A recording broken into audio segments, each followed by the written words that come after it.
Hello student, CTET 2013 के second paper को discuss करेंगे हम लोग। पहला, सांस्कृतिक भाषिक रूप से वैविध्यपूर्ण कक्षा में यह निश्चित करने से पहले कि शिक्षार्थी विशिष्ट शिक्षा वर्ग में आता है या नहीं, एक शिक्षक को करना चाहिए। अक्षमता स्थापित करने से पहले शिक्षार्थी की मातृभाषा का मूल्यांकन करना चाहिए। पारंगत मनोविज्ञानियों का उपयोग।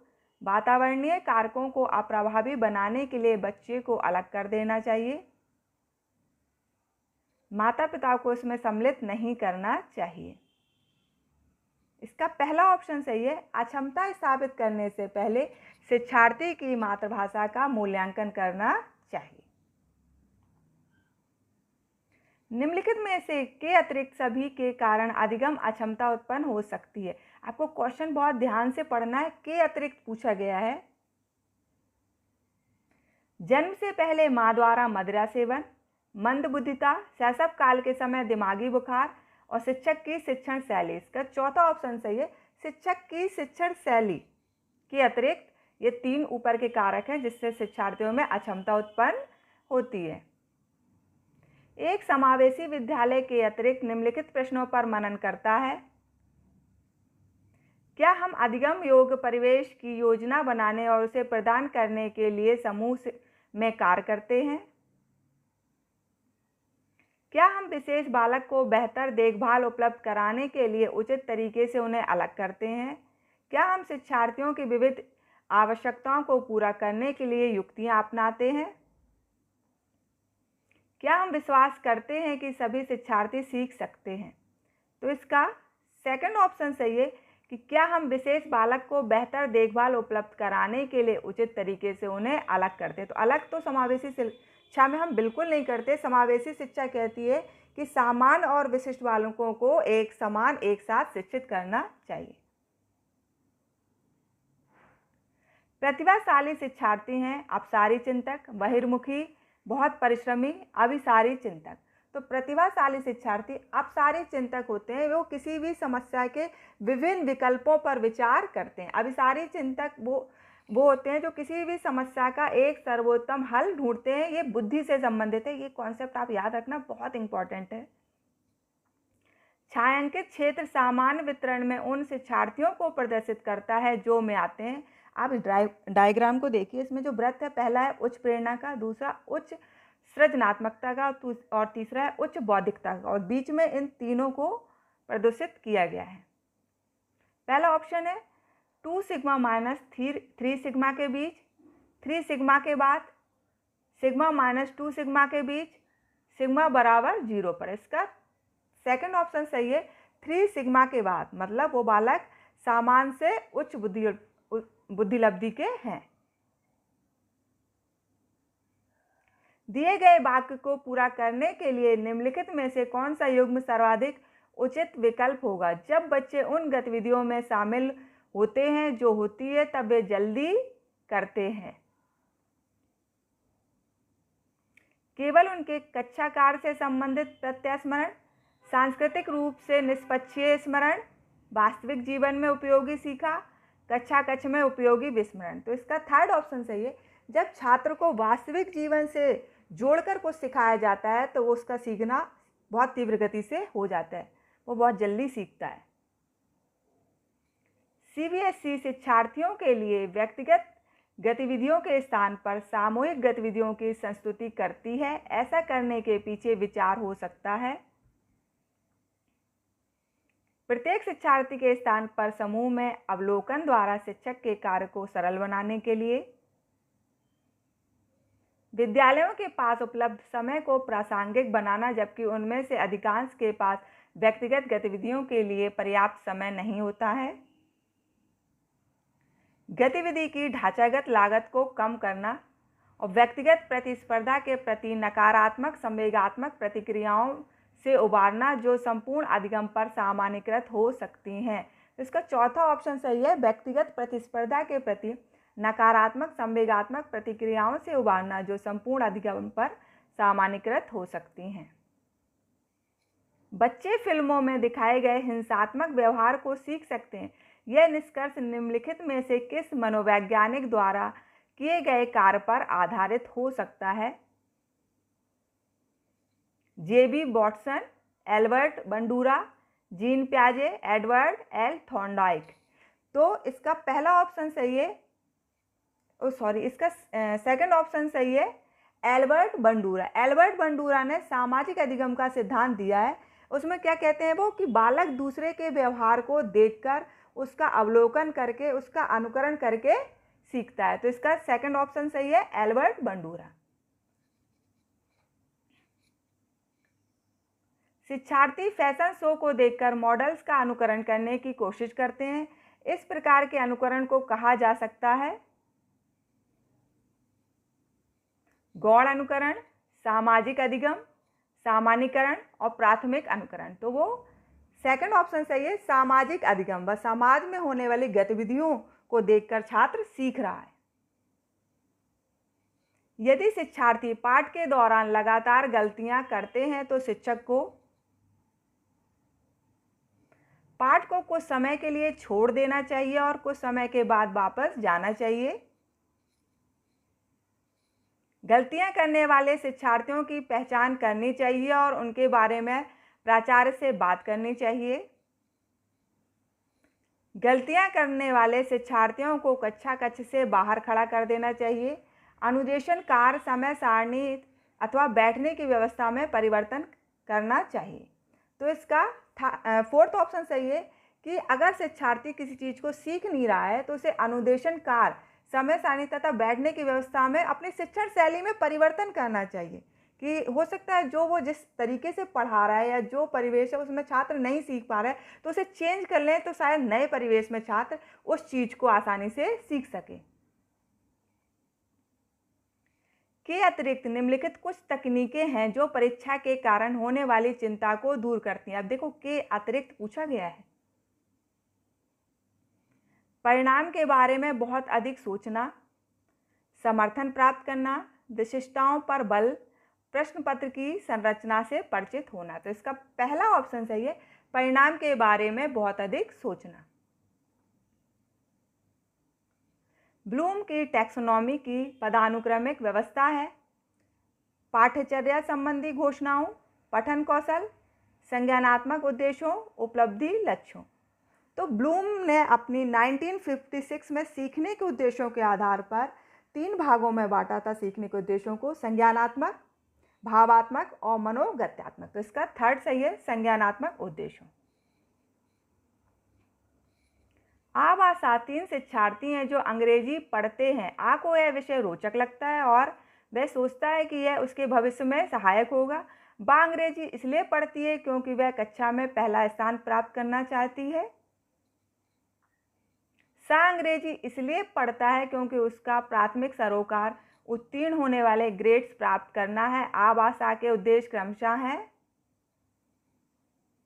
निष्पादन, निष्पादन उपेक्षा, निपुणता, निष्पादन उपेक्षा, निपुणता, निष्पादन, निपुणता, निष्पादन उपेक्षा, निष्पादन, निपुणता, निष्पादन, निष्पादन उपेक्षा। इसका चौथा सही है, निपुणता, निष्पादन और निष्पादन उपेक्षा। हालांकि यह स्पष्ट रूप से उनकी सुरक्षा आवश्यकताओं के उल्लंघन में था। कैप्टन विक्रम बत्रा अपने देश को बचाने के दौरान कारगिल युद्ध में मारे गए। संभवतः उन्हें था आत्मसिद्धि, अपने अपनत्व संबंधी आवश्यकताओं की उपेक्षा, अपने परिवार के नाम की ख्याति प्राप्ति, नवीन अनुभव की प्राप्ति की इच्छा। तो इसका पहला ऑप्शन सही है, आत्मसिद्धि। अब्राहम मास्लो ने जो नीड थ्योरी दी थी, आवश्यकता के सिद्धांत, उन्होंने 5 प्रकार की आवश्यकताएं बताई थी, शारीरिक, सुरक्षा, प्रेम, सम्मान और सबसे सर्वोच्च जो उनकी 5वीं आवश्यकता थी वो थी आत्मसिद्धि। प्रतिक्रिया का विलोप होना निम्नलिखित में से किसके बाद अधिक कठिन है? निरंतर पुनर्वलन, दंड, मौखिक भर्त्सना, आंशिक पुनर्वलन। तो इसका चौथा ऑप्शन सही है, आंशिक पुनर्वलन। के द्वारा निपुणता अभिविन्यास को प्रोत्साहित किया जा सकता है। शिक्षार्थियों की सफलता की परस्पर तुलना करके, गृह कार्य के रूप में बहुत अधिक अभ्यास सामग्री देकर, अनापेक्षित परीक्षा लेकर, शिक्षार्थियों के व्यक्तिगत प्रयासों पर ध्यान केंद्रित करके। इसका चौथा ऑप्शन सही है, शिक्षार्थियों के व्यक्तिगत प्रयासों पर ध्यान केंद्रित करके। निम्नलिखित में से किसका मिलान उचित है? संज्ञानात्मक विकास परिपक्वता, सामाजिक विकास वातावरण, संवेगात्मक विकास परिपक्वता, शारीरिक विकास वातावरण। तो इसका सेकंड ऑप्शन सही है कि सामाजिक विकास सबसे ज़्यादा बालक वातावरण से प्राप्त करता है, या उसका सबसे ज़्यादा सामाजिक विकास जिस वातावरण में वह रहता है उसमें होता है। के अतिरिक्त निम्नलिखित सभी तथ्य संकेत करते हैं कि बच्चा कक्षा में संवेगात्मक और सामाजिक रूप से समायोजित है। इसमें के अतिरिक्त पूछा गया है चुनौतीपूर्ण कार्यों में ध्यान केंद्रित करना और उन्हें दृढ़तापूर्वक करते रहना, क्रोध और हर्ष दोनों को प्रभावी रूप से प्रबंधित करना, हम उम्र साथियों के साथ प्रतियोगिता पर दृढ़तापूर्वक ध्यान केंद्रित करना, हम उम्र साथियों के साथ मधुर संबंधों का विकास करना। तो इसका थर्ड ऑप्शन सही है, हम उम्र साथियों के साथ प्रतियोगिता पर दृढ़तापूर्वक ध्यान केंद्रित करना। निम्न में से कौन सा कथन बच्चे के विकास में परिवेश की भूमिका का समर्थन करता है? पिछले कुछ दशाब्दियों से बुद्धि लब्धांक परीक्षा में शिक्षार्थियों के औसत प्रदर्शन में लगातार वृद्धि हुई है। एक समान जुड़वा बच्चे जिनका लालन पालन भिन्न भिन्न घरों में हुआ है, उनकी बुद्धि उपलब्धि 0.75 के समान उच्च है। शारीरिक रूप से स्वस्थ बच्चे अक्सर नैतिक रूप से अच्छे पाए जाते हैं। कुछ शिक्षार्थी सूचनाओं का जल्दी प्रक्रमण करते हैं, जबकि उसी कक्षा के अन्य विद्यार्थी ऐसा नहीं कर पाते हैं। इसका पहला ऑप्शन सही है, पिछली कुछ दशाब्दियों से बुद्धि लब्धांक परीक्षा में शिक्षार्थियों के औसत प्रदर्शन में लगातार वृद्धि हुई है, क्योंकि शैक्षिक वातावरण धीरे धीरे इम्प्रूव हो रहा है। सीखने की जो टेक्निक है अब बदल गई हैं, तो शिक्षार्थी और अधिक शीघ्र गति से उनका सीखना हो रहा है।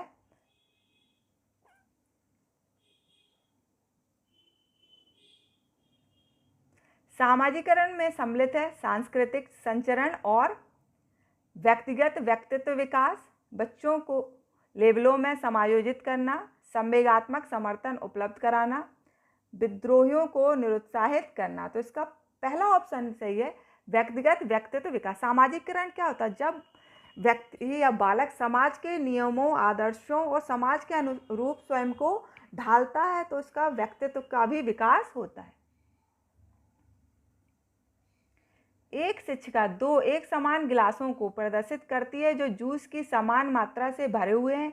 वह उन्हें दो भिन्न गिलासों में खाली करती है, जिसमें से एक लंबा है और दूसरा चौड़ा है। वह बच्चों को उस गिलास की पहचान करने को कहती है जिसमें जूस ज़्यादा है। बच्चे प्रत्युत्तर देते हैं कि लंबे गिलास में जूस ज़्यादा है। शिक्षक के बच्चों को कठिनाई है। अहम केंद्रिता, विकेंद्रीकरण, पलटावी समायोजन। तो इसमें तीसरा ऑप्शन सही है, पलटावी। जीन पियाजे ने संज्ञानात्मक विकास की 4 अवस्थाएं बताई थी: संवेदीगामक अवस्था, पूर्व संज्ञात्मक अवस्था, मूर्त संक्रियात्मक अवस्था और औपचारिक संक्रियात्मक अवस्था। तो इसमें सेकंड अवस्था थी पूर्व संक्रियात्मक अवस्था। उसमें बच्चे में अपलटावी का गुण होता है, मतलब वो किसी भी मानसिक बिंदु के प्रारंभिक बिंदु पर नहीं पहुंच पाता है मानसिक क्रिया के। कि मान लीजिए 2 बॉल हैं, आप मिट्टी की बनाते हो, समान मिट्टी लेते हो, तो दोनों गोल हैं, फिर आप क्या करते हो, दूसरी बॉल को थोड़ा सा चपटा कर देते हो तो बड़ा सी दिखने लगती है। फिर आप पूछते हो कि बताइए कौन सी बॉल बड़ी है, तो वो जो चपटी कर दी है, जो बड़ी दिख रही है, वो कह देगा ये ज़्यादा बड़ी है, इसमें ज़्यादा मिट्टी लगी, बल्कि दोनों में समान है। तो वो क्या मानसिक क्रम के प्रारंभिक बिंदु पर नहीं पहुंच पाता है। कर्नल सिंह कानूनी कार्रवाई तथा खर्चे के बावजूद आयकर नहीं देते हैं। वे सोचते हैं कि वे भ्रष्ट सरकार को समर्थन नहीं दे सकते, जो अनावश्यक बांधों के निर्माण में लाखों रुपए खर्च करती है। वे संभवतः कौहल वर्ग के नैतिक विकास के किस अवस्था में हैं? तो सबसे पहले तो आपको पता होना चाहिए कौहल वर्ग ने नैतिक विकास का सिद्धांत दिया है। तो इसके पहले ऑप्शन पढ़ते हैं, पश्च परंपरागत, पूर्व परंपरागत, परा परंपरागत और परंपरागत। तो इसका फर्स्ट ऑप्शन सही है। पश्च परंपरागत में व्यक्ति अपने स्वयं के मानक निर्धारित करता है, अपने सिद्धांत बनाता है और उन सिद्धांतों के अनुसार ही वो कार्य करता है। जो बुद्धि सिद्धांत में सम्मिलित मानसिक प्रक्रियाओं जैसे पराघटक और बुद्धि द्वारा लाए जा सकने वाले विविध रूपों जैसे सृजनात्मक बुद्धि को शामिल करता है, वह है स्टर्नबर्ग का बुद्धिमत्ता का त्रितंत्र सिद्धांत, बुद्धि का सार्वभौम सिद्धांत, थर्स्टन की प्राथमिक मानसिक योग्यताएं और स्पीयरमैन का जी कारक। तो इसका पहला ऑप्शन सही है, स्टर्नबर्ग का बुद्धिमत्ता का त्रितंत्र सिद्धांत। स्टर्नबर्ग ने अपने बुद्धि के 3 उप सिद्धांत दिए थे। इसमें पहला था प्रासंगिक उप सिद्धांत जो व्यवहारिक बुद्धि से संबंधित था, दूसरा था अनुभवात्मक उप सिद्धांत जो रचनात्मक बुद्धि से संबंधित था और तीसरा था घटक उप सिद्धांत जो विश्लेषण से संबंधित था। तो इसका पहला ऑप्शन सही है, स्टर्नबर्ग का बुद्धिमत्ता का त्रितंत्र सिद्धांत। निम्नलिखित में से कौन सी बहुबुद्धि सिद्धांत की आलोचना है? बहुबुद्धि शिक्षार्थियों को अपने रुझान को खोजने में मदद उपलब्ध कराती है। यह व्यावहारिक बुद्धि पर आवश्यकता से अधिक बल देती है। यह आनुभविक साक्ष्यों को बिल्कुल भी समर्थन नहीं दे सकता। बहुबुद्धि केवल प्रतिभाएं हैं जो पूर्ण रूप में बुद्धि में विद्वान रहती हैं। तो इसका चौथा ऑप्शन सही है कि ये इसकी आलोचना है। बहुबुद्धि सिद्धांत किसने दिया था? होवार्ड गार्डनर ने दिया था 1983 में। उन्होंने पहले बताया था कि 7 प्रकार की बुद्धि होती है जो अलग अलग क्षमताएं रखती हैं, फिर बाद में 2000 तक ये 9 प्रकार की बुद्धि हो गई है। तो इसमें ये वाली उसकी आलोचना है, बहुबुद्धि केवल प्रतिभाएं हैं जो पूर्ण रूप में बुद्धि में विद्वान रहती हैं। निम्नलिखित में से कौन से युग्म के सही होने की संभावना सबसे कम है? भाषा और विचार प्रारंभ है, 2 भिन्न गतिविधियां हैं, वाइगोत्स्की। भाषा विचार पर आधारित है, प्याजे। भाषा वातावरण में एक उद्दीपक है, BF स्किनर। बच्चे भाषा के बारे में निश्चित ज्ञान के साथ प्रवेश करते हैं, चौमास्की। तो इसका थर्ड ऑप्शन सही है, भाषा वातावरण में एक उद्दीपक है, BF स्किनर। सामाजिक भूमिकाओं के कारण ना कि जैव वैज्ञानिक संपत्ति के कारण सौंपी गई विशिष्टताएं कहलाती हैं। जेंडर भूमिका दबाव, जेंडर भूमिका रूढ़िबद्धता, जेंडर भूमिका नैदानिकी, जेंडर भूमिका अभिवृत्ति। तो ये सेकंड ऑप्शन सही है। जेंडर भूमिका रूढ़िबद्धता कब होगी? जब वो सामाजिक नियमों के अनुसार हम सोचते हैं, जो प्राचीन समय से विचारधारा चली गई, जब हम उसी को फॉलो करते हैं। निम्नलिखित में से कौन सा अधिगम को अधिकतम करने के लिए सर्वाधिक उचित है? शिक्षार्थियों में व्यक्तिगत विभिन्नता को सहज बनाने के लिए समान शिक्षार्थियों के जोड़ बनाए जा सकते हैं। अधिकतम परिणाम लाने के लिए शिक्षक केवल एक अधिगम शैली पर ध्यान केंद्रित करता है। समान सांस्कृतिक पृष्ठभूमि वाले शिक्षार्थियों को एक कक्षा में रखना चाहिए ताकि मत वैभिन्न से बचा जा सके। शिक्षिका को अपनी सांस्कृतिक शैली के साथ साथ अपने शिक्षार्थियों की संज्ञानात्मक शैली की पहचान करनी चाहिए। तो इसका चौथा ऑप्शन सही है कि शिक्षिका को अपनी सांस्कृतिक शैली के साथ साथ अपने शिक्षार्थियों की संज्ञानात्मक शैली की पहचान करनी चाहिए। के अतिरिक्त निम्नलिखित सभी सीखने के रूप में आकलन को बढ़ावा देते हैं।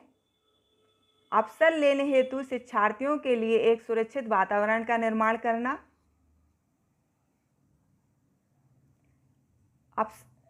पढ़ाए गए विषय पर मनन करने के लिए शिक्षार्थियों को कहना, जितनी संभावना हो शिक्षार्थियों को लगातार परीक्षण लेना और शिक्षार्थियों को आंतरिक पृष्ठपोषण लेने के लिए कहना। तो इसका थर्ड ऑप्शन सही है, जितनी संभावना हो शिक्षार्थियों को लगातार परीक्षण लेना है, ये नहीं होना चाहिए।